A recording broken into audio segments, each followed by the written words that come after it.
Following Christ, Chapter 13, Fire and a Hammer. Greetings, I'm JC Pilcher, and this is JCPC Apologetics.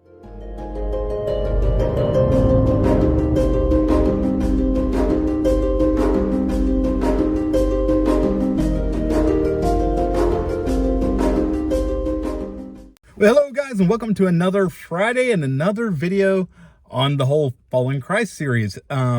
I'll mention this before I get started, just in case some people are seeing this video and it's the first video of mine they've seen. I've been doing a little review of a book called Following Christ by Charles Spurgeon. Been going chapter by chapter through it.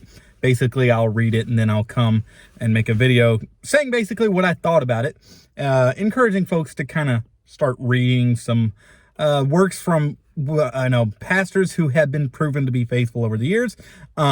Not going to say that I'm going to do this again after I finish this, because I thought, hey, this is a nice, short, easy book. It won't take me any time. But when you divide a book up into its chapters and do it week by week, a 20 chapter book becomes 20 weeks. And you feel like you're in that book forever. So it might be better if I want to do something like this in the future to basically do the whole book in one go. Just do a quick review of it, and rather than dragging it out. But I'm one of those people, when I start something, I finish it. And today we're in chapter 13. We're over the halfway mark. We're heading into the to the end of this book, hopefully. But with that said, it's been a great book. I've enjoyed it immensely. Charles Spurgeon is one of the most gifted preachers and authors that the church has been given, especially in the modern age. And this chapter is no exception. In fact, even though this is a very short chapter, it may be my favorite chapter up to this point, because it stresses, Spurgeon is stressing in this chapter something that I've talked a lot about on this channel, and is so important, and that is the gospel. Now, I've said from the beginning that Following Christ is a very gospel-centered book. That's kind of the focus, going out and making disciples of all nations, and that is good. That's something I appreciate about this book. But what I like about this chapter is it's called Fire and a Hammer. And in this chapter, he uses the picture of a hammer to describe basically sharing the gospel, presenting the gospel to people. He starts off by complaining about certain churches which is very interesting, because it sounds like our modern day, that it says they have a lot of pretty words and flowery services, but when it comes down to it, there's nothing of practicality there. That is something that we definitely still see today, and it's probably worse today than it was in Spurgeon's day, or at least the flavor of it is different, for sure. That we have a lot of that. Pretty words, pretty churches, and pretty services with no substance. And then he goes on from there and saying that, the hammer, the thing that we should be bringing that will bring that practicality, is the gospel. And I appreciated that, because a lot of false teachers out there actually say something very similar to what Spurgeon said. They'll argue the same thing. There's so much of a fancy service and all this, that, and the other, and all these nice words, but there's nothing practical. We need practical. And then they'll fill in practical with, we need to have workshops about, how to do finances. We need to have workshops on how to get a good job, how to have a good this, a good that. These things are not necessarily wrong per se, but when they become the thing, and Spurgeon actually deals with this in this chapter, when that thing becomes the thing and not the gospel, you've missed the whole point.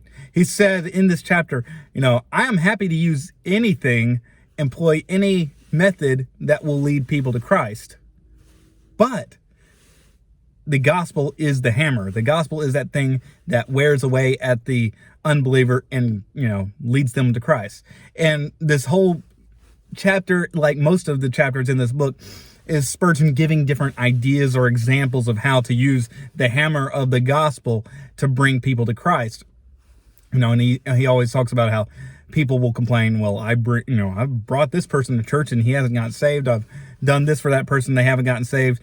I've ministered to this person's needs and they haven't gotten saved. And he always says, but did you bring the gospel? Did you bring the hammer? He's like, some people play out too quickly. He's like, one thing that he pointed out is that there are sadly probably very many people who are not saved simply because people have not thought to try the gospel on them. They've tried every other means, but not the gospel. He said, you might, hammer away at a guy 1,000 times and it seems like nothing is happening. And then that 1,001st time is the thing the one that finally breaks them and the guy gets saved. It's not that the 1,000 were in vain, but just like when you take a hammer to a rock and just pound away at it forever, you might not seem to be making a lot of progress until all at once it breaks. But every one of those strokes, every time you struck that stone, those individual strokes were leading towards that final breaking. And that's basically how Spurgeon likens the gospel in this chapter. And what I like about this chapter is it really is just a summary of a verse. It's basically becoming my favorite verse because I felt very guilty most of my life in thinking of, well, we need a new method, a new this, a new style, or whatever to try to get people saved. And then I heard this verse, which I had heard a million times, had memorized. But it's amazing how you can know something and not understand it. Or maybe even understand it, but not really let it sink in how that, lives out practically. And for me was that verse, "For I am not ashamed of the gospel, for it is the power of God unto salvation, to the Jew first, and also to the Greek." The gospel is the power of God unto salvation. We should not be so concerned about having the right music style, the right lighting, the right fog machines, the right music, the right fill in the blank. The gospel, that hammer, is what we, bring to unbelievers in order to see them saved. Now, if you do not know what that gospel is, then that is a problem.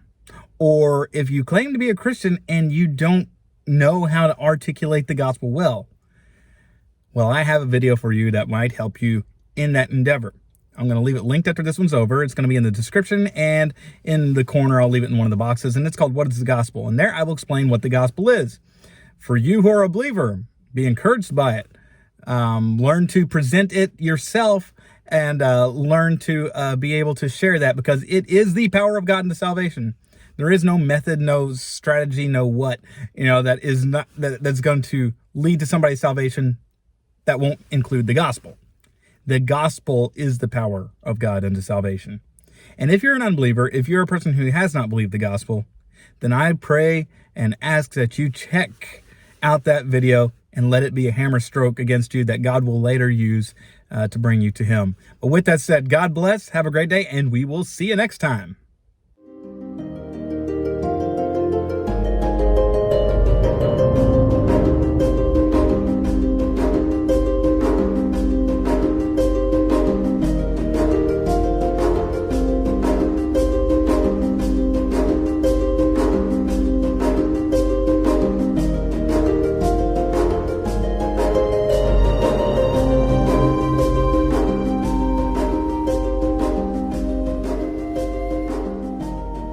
Thank you for watching this video.